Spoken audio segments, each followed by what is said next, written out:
Alhamdulillah Rabbil alamin wa bihi nasta'in ala umuri dunya waddin. Allahumma fasalli wa sallim wa barik wa karrim wa majjid wa azzim ala sayyidina wa habibina wa syafi'ina wa nuri qulubina Muhammad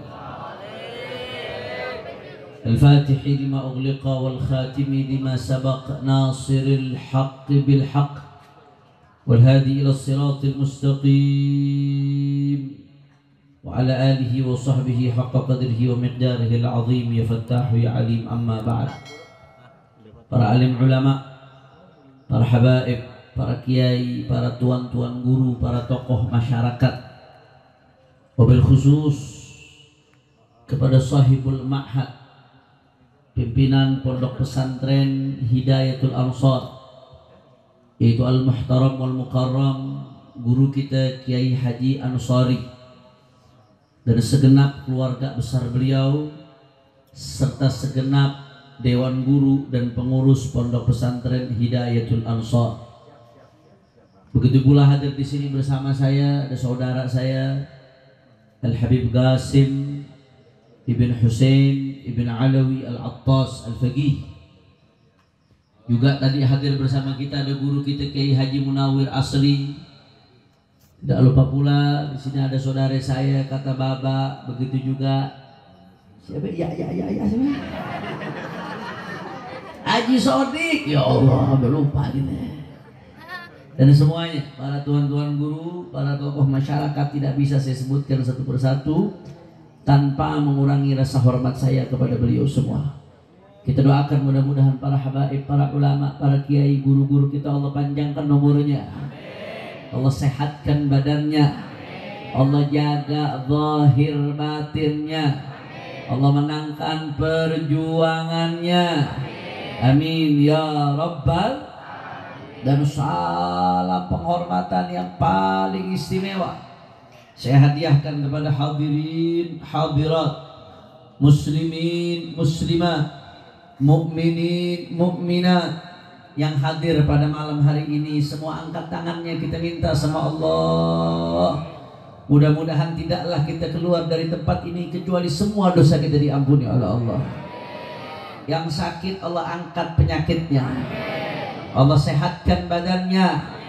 Semua yang hadir dilapangkan rezekinya, diberkahi kehidupannya. Amin ya rabbal.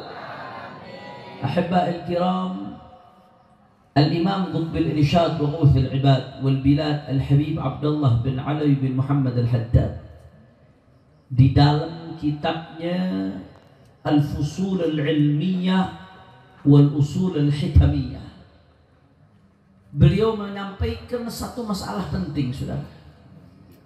Kita di mana-mana bicara soal perbaikan. Bagaimana memperbaiki keadaan negara, keadaan bangsa, keadaan dunia.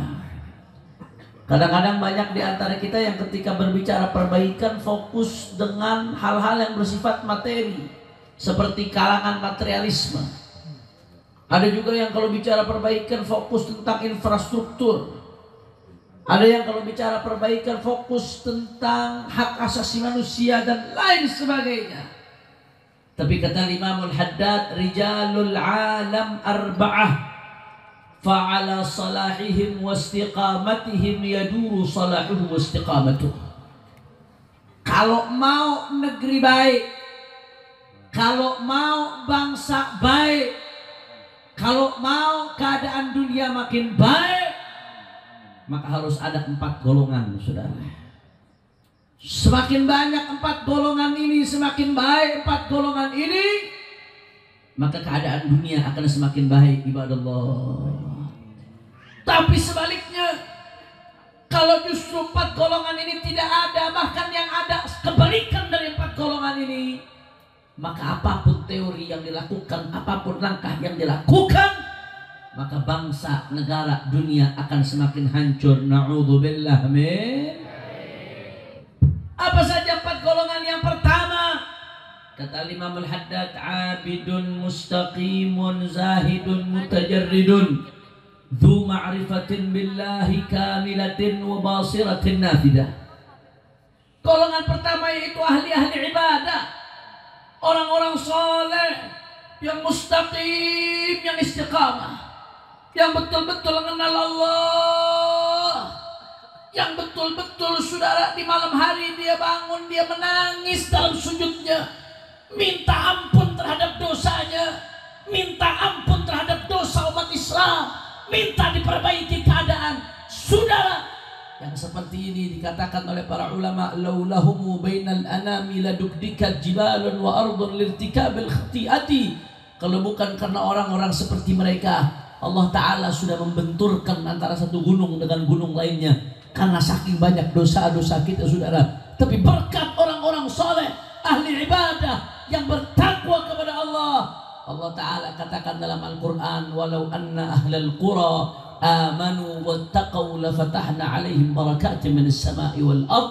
Allah buka pintu keberkahan di langit dan bumi berkat orang-orang beriman, bertakwa, istiqamah, saleh, mencari ridhonya Allah Subhanahu. Makanya dulu Pak Bu, di zaman salah satu khalifah itu ada yang ngirim pasukan perang untuk perang. Biasanya pasukannya cepat menang karena kuat saat itu pasukannya, saudara. Tapi ini aneh, ada satu pasukan yang masuk ke dalam perang tapi nggak menang-menang, saudara.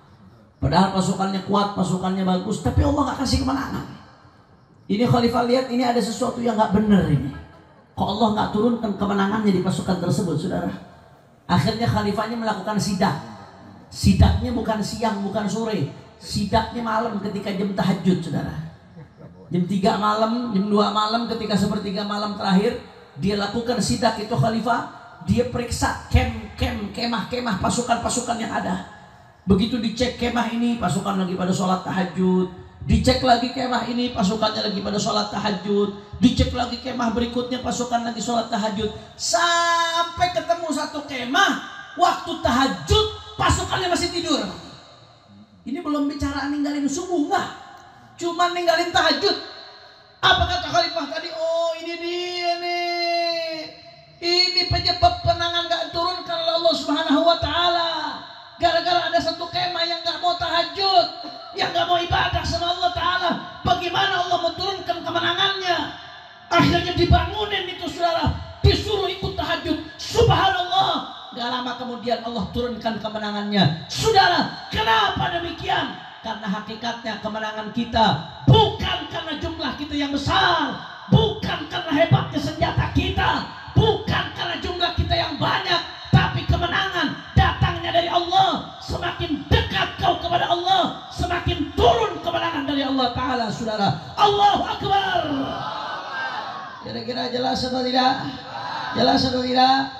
Maka sebagaimana ketaatan mendatangkan rahmat Allah, mendatangkan kemenangan dari Allah, sebaliknya kemaksiatan menyebabkan datangnya sial, saudara, menunda kemenangan dari Allah Subhanahu wa Ta'ala. Alhamdulillah.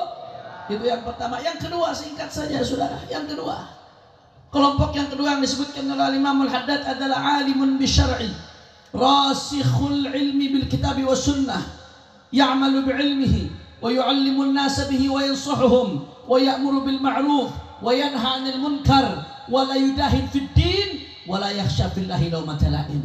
Kata Imam Al-Haddad, golongan yang kedua yang dibutuhkan kalau mau negeri ini baik, siapa? Ulama.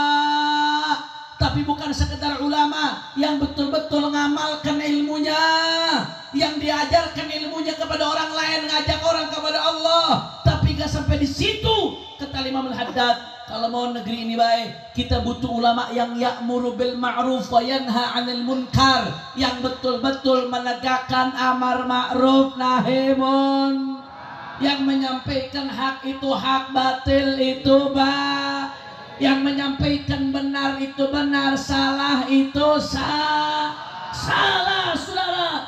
La yakhsha fillahi lawmata la'im. Gak peduli kalau sudah menyampaikan sesuatu ajaran Allah, mau dicaci, mau dimaki, dia tetap maju sampai tetes darah penghabisan, saudara. Allahu Akbar. Masya Allah, saudara.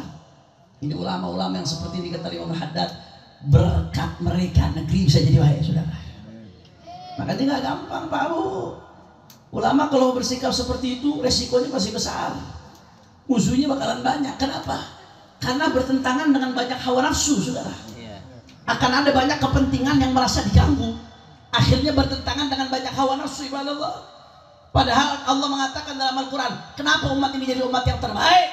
Allah katakan dalam Al-Quran, kuntum khaira ummatin ukhrijat linnas ta'muruna bil ma'ruf wa tanhauna 'anil munkar wa tu'minuna billah. Ini umat jadi umat yang terbaik bukan karena jumlahnya yang banyak, bukan karena teknologinya yang canggih, tapi umat ini jadi umat yang terbaik karena menegakkan amar ma'ruf nahi munkar, menyampaikan kebenaran, saudara. Itu penyebab umat ini jadi umat yang terbaik, ibadah Allah. Makanya para ahli tafsir menyebutkan khairiyatu hadhil ummah masyrutatun bihadza syarat. Umat ini predikat umat terbaik harus ada syaratnya. Apa? Amar ma'ruf nahi munkar. Selama masih amar ma'ruf nahi munkar, berarti predikat itu masih ada di umat ini, saudara. Tapi kalau sudah tinggalkan amar ma'ruf nahi munkar, rusak umat, saudara. Makanya nggak main-main Bapak Ibu sekalian. Kalau amar ma'ruf nahi munkar ditinggalkan, apa yang terjadi? Rasulullah nanya bersama Sayyidatuna Aisyah, "Ya Rasulullah, ana halik wa fina salihun." Ya Rasulullah, apakah musibah akan datang? Kita ini semua akan hancur. Padahal di tengah-tengah kita ini ada orang soleh, ya Rasulullah. Ada ahli ibadah, ada ahli sujud, ada ahli sholat. Ya Rasulullah, apakah kita akan mendapatkan musibah padahal banyak orang-orang soleh? Apa kata Nabi? Naam, idza kathurul khabath. Ya, walaupun banyak orang soleh, tapi kalau kemungkaran merajalela, kemaksiatan di mana-mana, dibiarkan, Allah marah, Allah murka, turun musibah, saudara. Bahkan Imam Al-Ghazali menceritakan ada satu kampung, Bapak Ibu sekalian. Kampung ini isinya 18,000 a'maluhum ka'amal anbiya. Ada satu kampung yang kampung tersebut penduduknya banyak. Di antara penduduknya ada 18.000 orang. 18.000 orang ini amalnya seperti amalan Nabi, saudara. Sholatnya luar biasa, baca Qurannya luar biasa, tahajudnya luar biasa. Tapi apa yang terjadi kata Imam Ghazali? Allah azab kampung tersebut. Habib, kok bisa? Kampung banyak orang solehnya, Allah turunkan azab. Ini nggak main-main, dalamnya ada 18.000 orang soleh. Tapi kata Imam Ghazali, apa yang terjadi? Allah turunkan azab di kampung tersebut. Kenapa? Ya, mereka soleh, tapi di sisi lain di kampung tersebut tersebar kemunkaran, kemaksiatan. Orang-orang soleh ini hanya diam, hanya bungkam, hanya mikirkan dirinya sendiri. Allah marah, Allah murka, turun musibah, saudara. Makanya dulu saya lihat di TV ada bencong ngomong, ini kenapa sih pada ribut? Yang LGBT kan saya, yang dosa saya, yang maksiat saya, yang masuk neraka juga saya. Kenapa lu yang ribut? Sudah rakyat, yang LGBT emang elo, yang dosa emang elo, yang maksiat emang elo, yang masuk neraka emang elo. Tapi kalau lu terang-terangan maksiat, Allah murka, Allah marah, musibah datang, kita semua kena. Tolong. Betul apa kagak? Betul apa kagak? Saya mau tanya, jawab yang kompak. Kalau begitu ulama-ulama yang menegakkan amar ma'ruf nahi munkar, peran mereka penting atau tidak? Penting atau tidak? Kalau semua ulama berhenti amar ma'ruf nahi munkar, bahaya atau tidak? Kalau tidak ada lagi yang melawan kemaksiatan, bahaya atau tidak? Kalau tidak ada lagi yang mencegah kemunkaran, bahaya atau tidak? Siap ikut bersama para ulama, siap dukung perjuangannya para ulama. Takbir. Sallu ala Nabi.